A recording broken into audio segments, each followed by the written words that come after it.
acho que já está muito bem claro e muito bem provado o interesse norte-americano na Lava Jato e no treinamento, não só no Brasil, mas em toda a América Latina, desse esquadrão, né, de juízes, policiais, procuradores, que eram, vamos dizer assim, ganhavam umas estrelinhas no seu currículo, né? Ficavam super felizes por estar indo a Washington fazer curso, porque tem toda essa relação simbólica, né? Quando você vai comprar um cérebro, você primeiro seduz esse cérebro, né?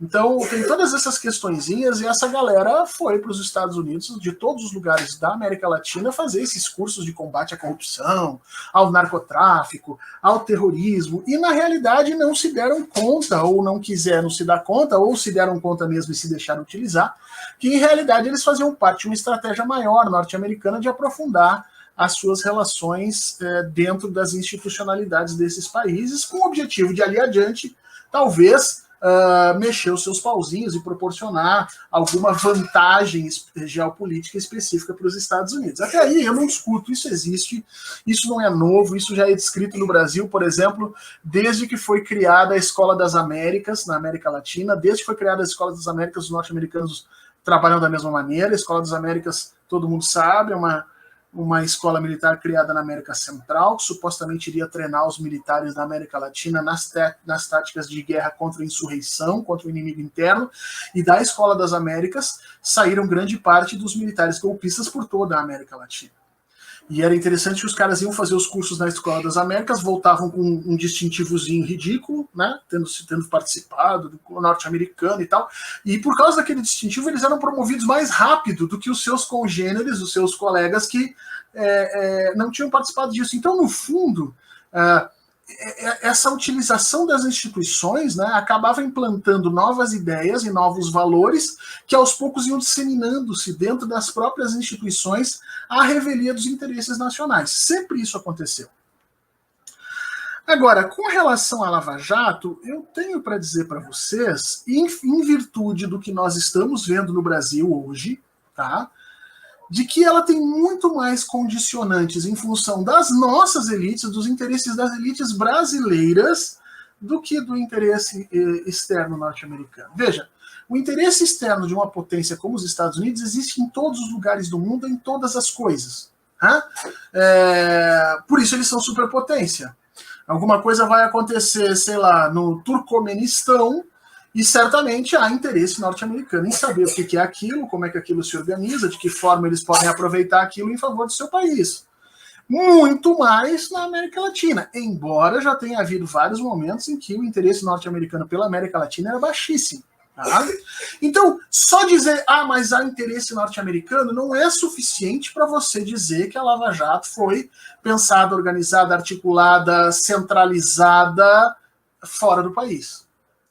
Agora, no momento em que elites nacionais se organizam com aquele fascismo crescido criado aqui dentro para tirar efetivamente Dilma do poder e depois atacar Lula, naquele momento houve o que eu chamei de tempestade perfeita, ou seja, houve ali o alinhamento de diversos grupos políticos que hoje não estão juntos mais. Quer dizer, os liberais estavam juntos, o MDB estava junto, a galera do Temer, né, e os seus 4 cavaleiros do apocalipse ali, Gedel Vieira, e aquele lá do norte, mais aquele do Rio Grande do Sul, enfim, ele tinha uns 4 ou 5 grandes corruptos em volta deles ali, que assumiram o ministério.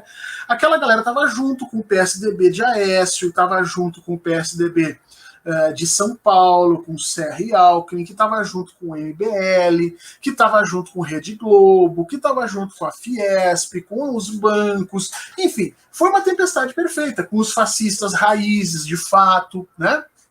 Os militares indignados com a Comissão da Verdade. Então houve ali uma tempestade perfeita. Vários fatores se alinharam, né, para retirar efetivamente Dilma e Lula do poder. É óbvio que nessa situação os interesses norte-americanos estão mais do que defendidos nisso tudo.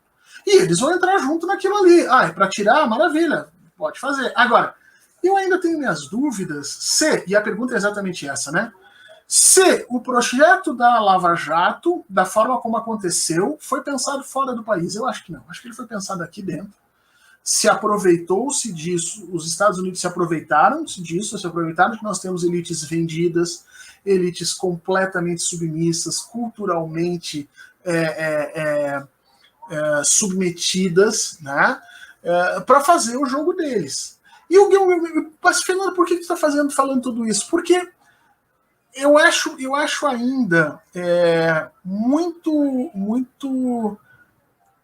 muito cedo para a gente falar em guerra híbrida no Brasil com relação a isso. E vou explicar por que já, tá? Então, veja, há interesse norte-americano na Lava Jato, sim. Há participação efetiva dos Estados Unidos na Lava Jato, sim. Há participação efetiva de vários grupos financiadores norte-americanos em outros agentes que funcionaram durante a Lava Jato. Filho, menos, tá? Não faz tanto barulho. Sim, também né? E aqui a gente vai lembrar do MBL, o Marcos Carvalho está citando aqui, obrigado, Marcos, falando que o MBL foi treinado, e foi, eu não sei se efetivamente pelos irmãos Koch, mas pela rede de think tanks norte-americanos, isso eu mesmo já escrevi sobre isso, é verdade, tá? Agora, as pessoas precisam entender que de tudo isso não decorre necessariamente de que todas as ações ou que as ações da Lava Jato foram pensadas fora do país e, portanto, nós estejamos sofrendo um ataque de guerra híbrida, tá?